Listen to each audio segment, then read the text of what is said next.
Well, welcome, Keenan, Thank you. to the podcast and also to Singapore. Thank you so much. It's so good to be here. Yeah, we have heard about you for a while now, and we're really, really excited to have you on our show. Thank you. I'm excited to be here. Yeah, you've done amazingly for yourself since you debuted like in 2020. Thank you. And I just wanted to start off the podcast by introducing you. So, to our audiences who don't know Keenan, he is an Asian Australian singer songwriter and also TikTok creator with Yes. over 2 million followers on TikTok and Spotify. And I'm not just bringing up for the numbers. Like, I personally think that's like very, very impressive. Thank you so much. Yeah, It's so- so surreal. Yeah, so I wanted to know, like, can you tell me a bit about how you got started and your music journey so far? Yeah. Well, I mean, I've loved music ever since I can remember. Singing and playing piano, it's always just become like such a natural thing for me. So I've loved music for a really long time, but it's only really been in the last 2 years where it's become a full-time career for me, which has been really exciting. I started posting covers on TikTok at the start of the pandemic in 2020, Right. and I was very lucky that my first few TikTok videos went viral overnight, and that was just like a weird experience. I had never experienced anything like that before. I remember after this one video that I posted, it was Britney Spears' "Hit Me Baby One More Oh my Time." gosh, I love it. I love And that. it got like 7 or 8 million views overnight. Mm-hmm. And I remember my phone vibrating so hard in the middle of the night that it woke me up. And it was Just vibrating itself onto the floor. it was literally buzzing so hard, and I remember looking at the screen and the notifications were flying in. Oh my gosh. I've obviously Surreal. turned off my Yeah, after notifications that. since then. But yeah, ever since that moment, I really wanted to treat TikTok strategically, and I knew that my end goal was always to be an artist. So I wanted to use a TikTok as a way to kind of catapult me towards that goal. So I was really strategic about it. I started posting like 7 or 8 videos a day on TikTok, and that was at a time where everyone was stuck in their houses. Yep. So everyone was consuming social media and content like way more than usual. So I think posting a lot really helped me kind of get to 1 million followers in less than a year, and then now 2 million. But yeah, ever since I kind of realized that there were people out there that cared about my singing and me, I started teasing my songwriting. And it was when I released my first proper song, Dependent, and that the response there was just incredible. I love that track. Thank you so much. It's so heartfelt. Thank you. It was so cool to see so many people relate to the song, and a song that I had written at 3 a.m. in my bedroom, now millions of people are responding to it and loving it. So that was a really cool feeling. And then ever since then, I've just been releasing music and sharing my story through my songs, and it's just been, I mean, it's my dream career. Like, it's been amazing. That's so cool. Like to Thank hear you. that you came from like really not having any expectations. Yeah. But then really being able to like pivot overnight. Yeah. And you mentioned something really key, which is you started to treat TikTok strategically, which I don't think it's a bad thing at all. And I think that a lot of artists, maybe they do feel that it's a bad thing Yeah. to, spend so much time content creating rather than focusing on the music process. And Yeah. you mentioned that you spent, at the beginning you were posting like really, really consistently. What do you feel about the balance between like spending time on the creative process of like songwriting and, honing your craft Yeah. and the importance of like, honing your presence on like social media and like spending that time engaging with your audiences? I think they are both equally as important. I think that it is really important to perfect your craft. And I've always said that I want to make sure that the songs that I release are as close to perfect as I can get them. And I always want to be 110% proud of what I'm putting out. So it's really important to, perfect your craft and practice and spend time improving. But it's equally as important to connect with people around the world.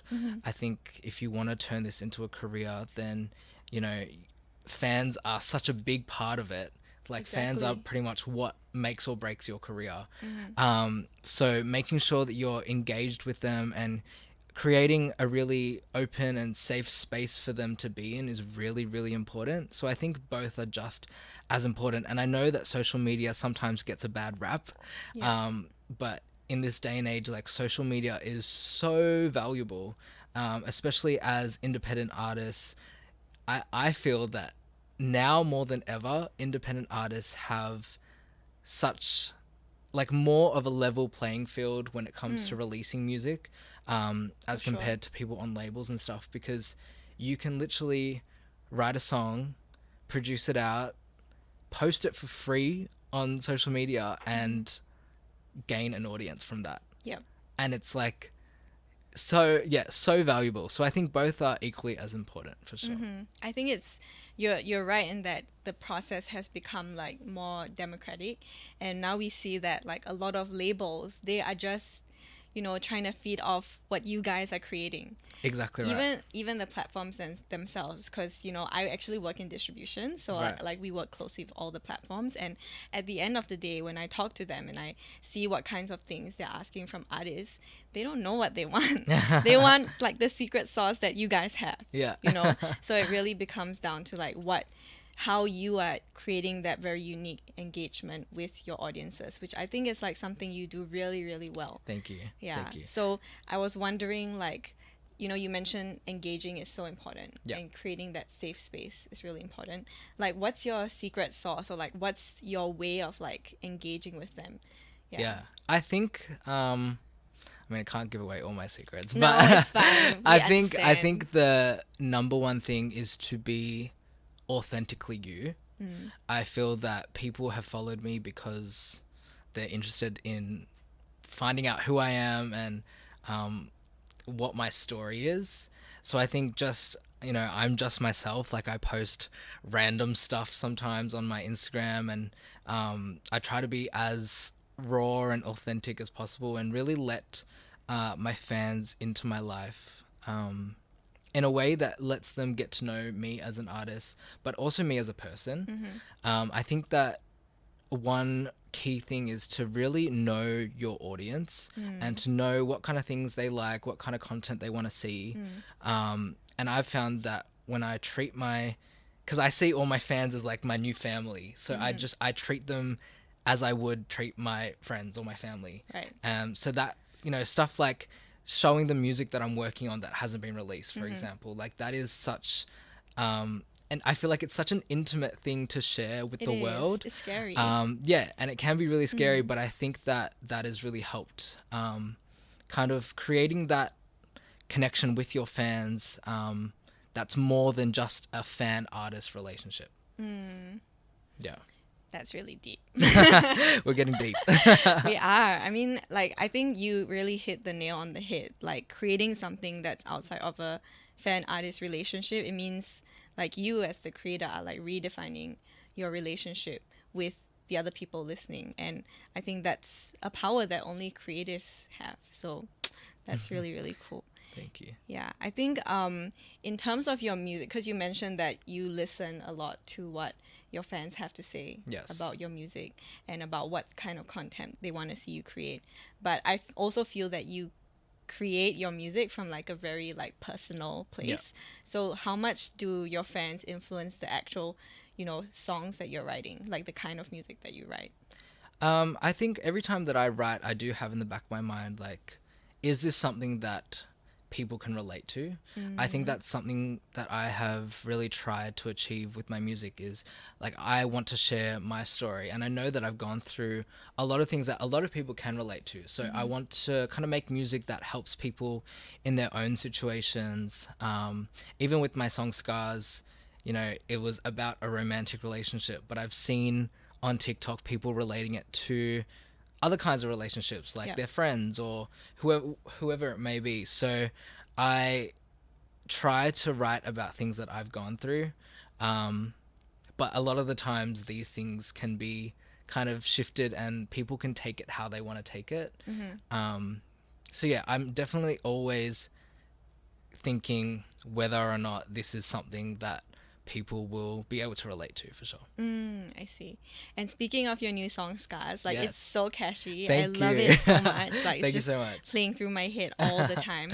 Thank But you. I think that you did a really, really good job in actually converting people from, your TikTok following into, following you on streaming platforms and things like that, Thank and you. listening to the song and streaming the song. So can you share a little bit about like your thought process in terms of like the rollout, like the content strategy? Yep. Yeah.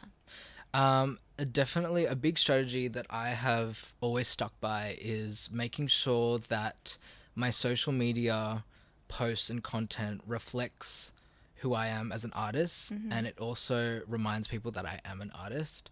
I see a lot of musicians try to catch viral moments by jumping on trends and stuff like that, and that's Yeah. super fun.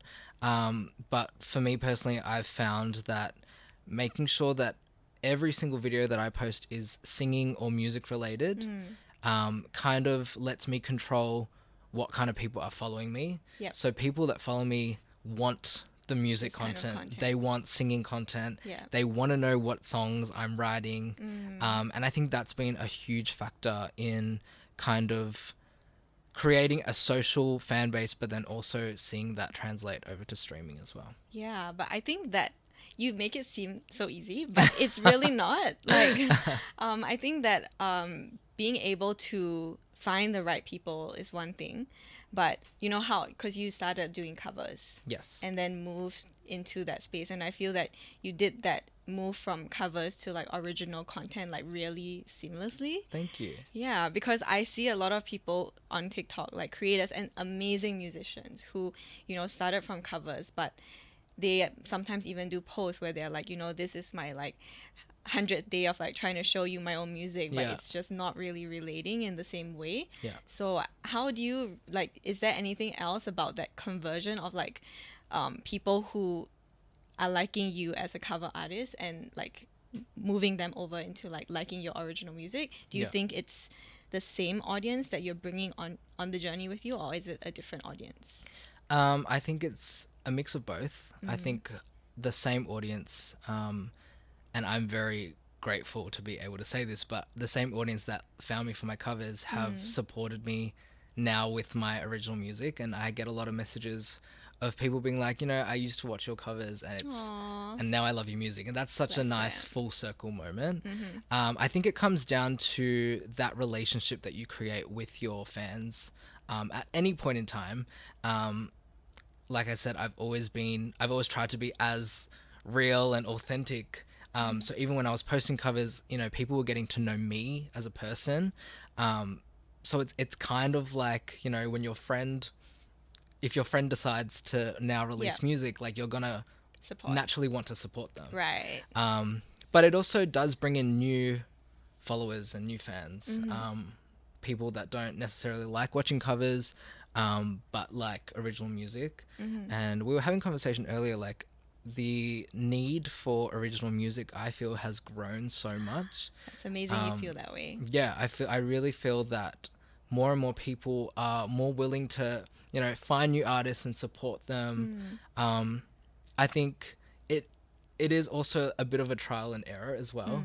A lot of time and planning and thought has gone into kind of that conversion from just a cover artist to now an original music artist.